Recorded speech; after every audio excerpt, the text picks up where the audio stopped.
Joined by Eddie Hearn, immediate aftermath of what was an absolutely fantastic rematch between Derek Chisora and Joseph Parker. Just give us your thoughts on what we've just seen. Brilliant heavyweight fight and a great performance from Joseph Parker, and he needed it.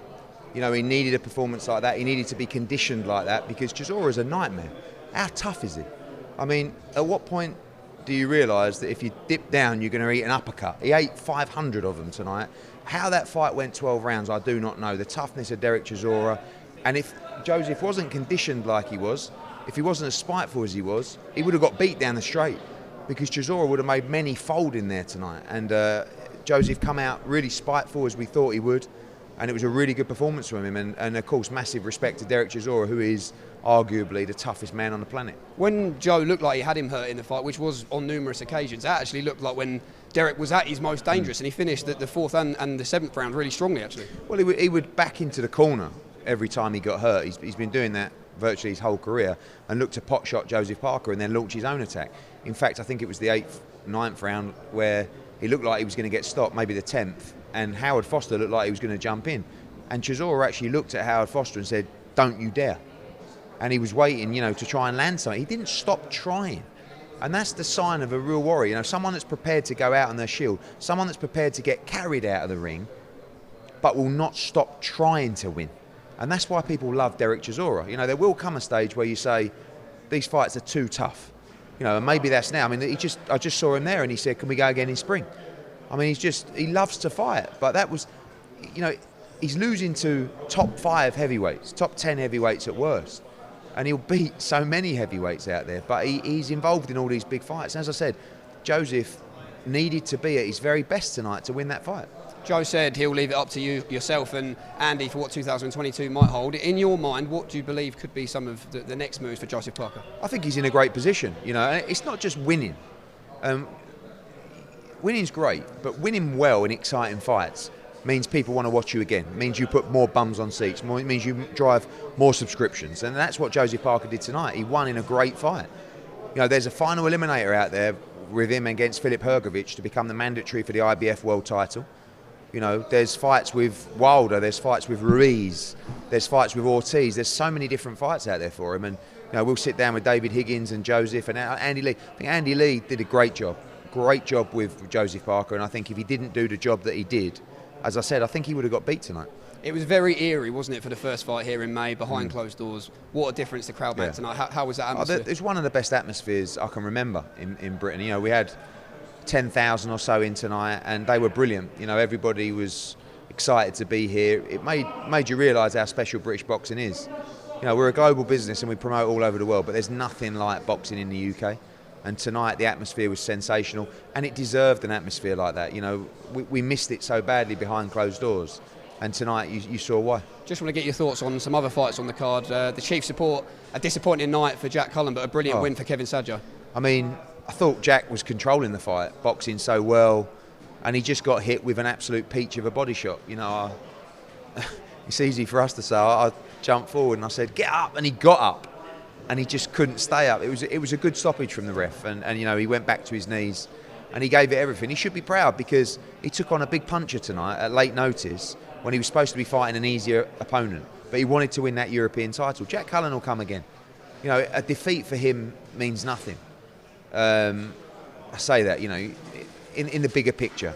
He's got unbelievable support. He's always in exciting fights, and he'll be back. A good win for Zelfer Barrett tonight, an emotional win for him as well. But that win leaves him right in the frame, I suppose, for a world title shot next year. Yeah, I mean, look, he's had a tough year losing his mum, and he came back. We gave him an easier fight at fight camp just to get his mind right, and that was a big win for him tonight against a very tough Bruno Tarimo that didn't stop coming all night and puts himself in a great position for the IBF world title. He's talked about if the need might be there to have a final eliminator with Matchroom stablemate Joe Cordina. He's I all like for the fight. Look, if a Gower who wants to make a defence in Japan will come over to the UK, then we've got to decide whether that's Cordina or Barrett. But if he fights in Japan, Joe Cordina and Zelfer Barrett should fight. It's a really good all-British fight. We saw how big those fights can be with Smith and Fowler. And if it's not a world title for those guys next, they should fight each other. Your thoughts on Lerrone Richards as well, beating Carlos Gongori, was the underdog with the bookmakers heading into this fight, but a clinical performance from him. Yeah, I mean, look, Carlos Gongori is a top 10 heavyweight, super middleweight even, and it was such a dominating win. How it's 116, 112 Carlos Gongora, I cannot believe that scorecard. You know, Lerrone Richards isn't going to be everybody's cup of tea. You know, he is sometimes for the boxing purists, and he needs to learn to go through the gears.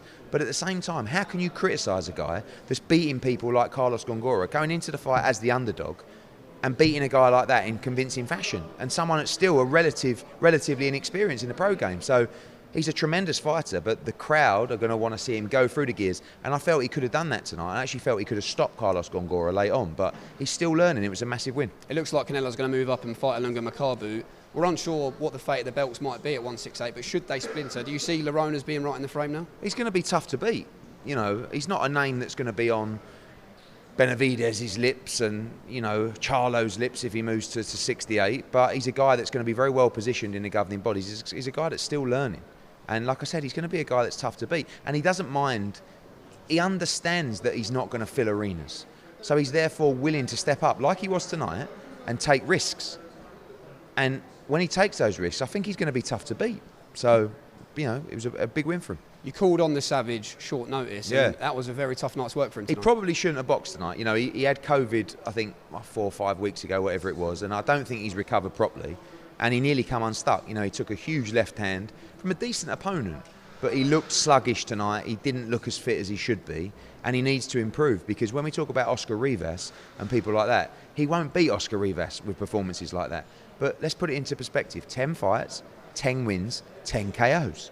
Now, we're very harsh on these fighters sometimes, because we're like fans as well, who, you know, armchair supporters, aren't we? Oh, he's rubbish, yeah. And that's what we do. But Alen Babic is doing just fine, but fights like that just give you the opportunity to just sit back and say, stay calm, good prospect, but I need to see him down at cruiserweight or down at bridgerweight, you know, and I want to see him fight a top 10 bridgerweight guy next, and I think he's gonna enjoy himself down at that weight.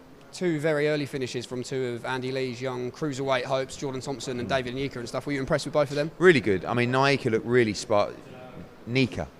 I keep calling him Nika. I apologise to David Nika. Really spiteful. I mean, both of them probably undermatched a little bit.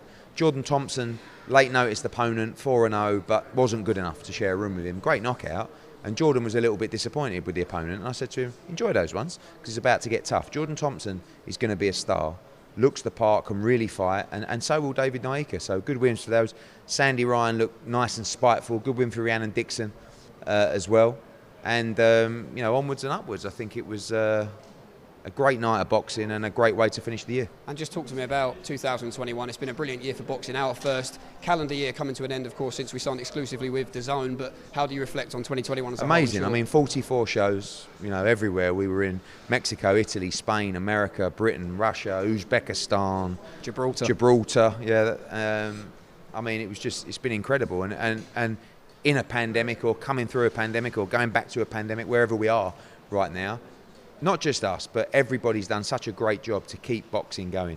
No one is promoting internationally or globally like we are. Again, I talk about the atmosphere in British boxing. That's something very, very special. But we've got big plans, you know, in a lot of markets next year. Australia is a big focus for us. You know, many countries in Eastern Europe as well, and Germany, and obviously continue that development in Mexico, Italy, Spain, and America, and Great Britain. We want to do over 50 shows next year globally. And we can't wait to get cracking. It is the Christmas period. We will have a little break, but we won't have shows, but we'll be planning as we go. And the year's coming to an end, but the work doesn't stop. We're looking to announce our first quarter of shows next week. Yeah, Wednesday is the plan. We're under a nice bit of pressure. You'd like to have a few days off now, but we'll be finalising those cards, and we'll be giving you a great announcement before Wednesday, or on Wednesday. Brilliant. Eddie Hearn, thanks very much for your time.